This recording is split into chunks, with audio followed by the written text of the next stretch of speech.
que tú, para pasar de una nota a otra nota, es de forma continua. No como en un piano, donde tú tocas una tecla y es una nota, tú tocas otra tecla y es otra nota. Aquí no. Aquí esto es una nota, esta es otra, y paso de forma continua. ¿Vale? Para evitar el glissando, lo que se hace es silenciar el theremin y cambiar. El theremin es un instrumento muy sensible porque funciona por proximidad.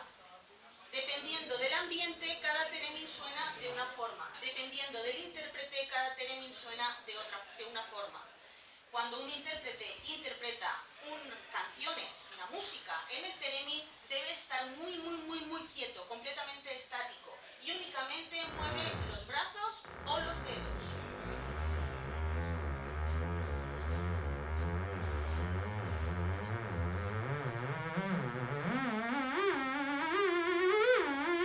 Son movimientos muy sutiles.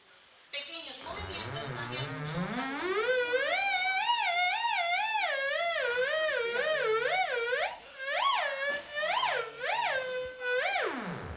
¿Vale? El theremin se ha utilizado tradicionalmente para hacer efectos sonoros en las películas.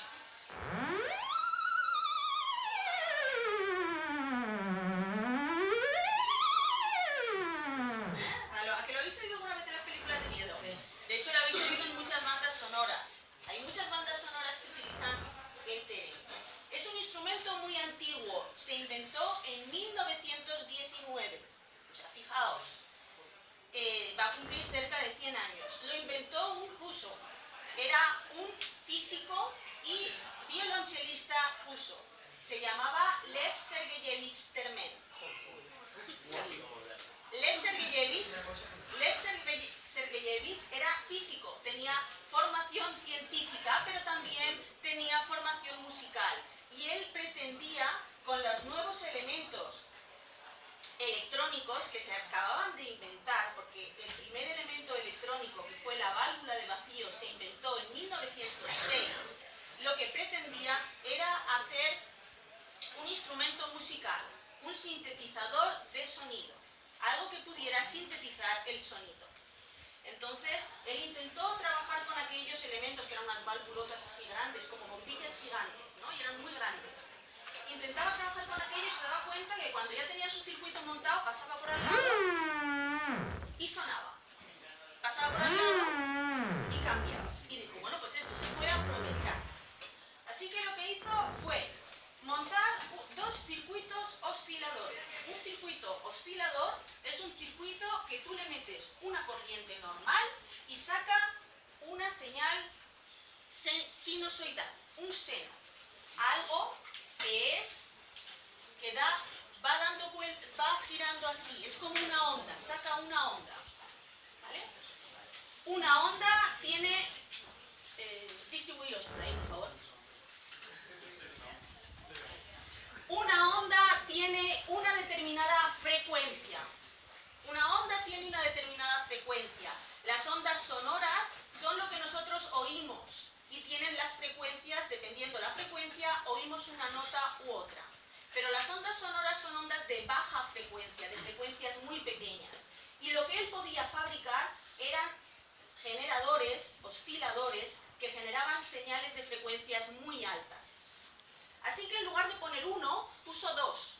Aquí dentro hay dos de esos. Y uno de ellos lo juntó, ¿vale? Lo conectó a una antena. Así que los dos osciladores oscilan a alta frecuencia a frecuencias parecidas. Pero este es fijo y este es variable. Cuando hay una variación, ¿por qué hay la variación? Porque interfieres en la antena. Cuando cualquier cuerpo interfiere en la antena, y la interferencia es por proximidad, no por altura. Ahí no hay interferencia. Ahí hay interferencia. La interferencia es por proximidad. Cuando hay una variación, las dos oscilaciones se juntan y producen una tercera, de frecuencia más baja. Y esa frecuencia ya se puede oír. Se pasa por un altavoz y se oye. Así funciona el theremin. Esta otra simplemente sirve para controlar el volumen, para controlar la ganancia, de la misma forma.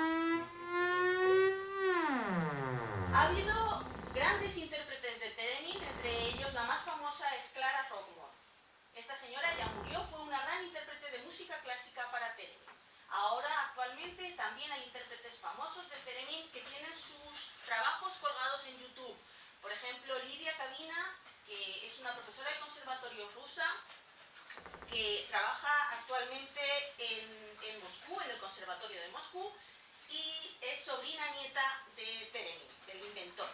También está Randy George, que tiene una página web, bueno, un sitio de YouTube muy chulo, donde tiene muchas interpretaciones de Teremin.